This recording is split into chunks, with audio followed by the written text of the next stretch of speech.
Praise the lord. కీర్తనాకారుడు దేవుని యొక్క పరిశుద్ధ నామమును బట్టి అతిశయించండి అని చెప్తూ ఉన్నాడు. ఎందుకంటే ఆయన పరిశుద్ధ నామము, ఆయన నామము పరిశుద్ధము.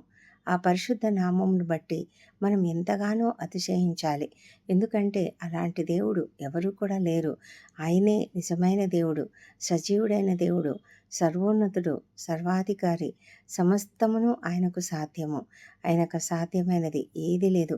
అలాంటి దేవుణ్ణి వెతికితే మనకు హృదయమందు సంతోషం కలుగుతుంది. అందుకే కీర్తనాకారుడు కూడా చెప్తున్నాడు, యెహోవాను వెతుకువారు హృదయమందు సంతోషించుదురుగాక. నిజమే, మనం దేవుణ్ణి వెతికినప్పుడు మన హృదయం సంతోషంతో నిండిపోతుంది. ఆయనను వెతికినప్పుడు ఆయన బలము మనకు దొరుకుతుంది. ఆయన సన్నిధిలో మనకు సుఖశాంతులు ఉంటాయి. దేవునికి మహిమ.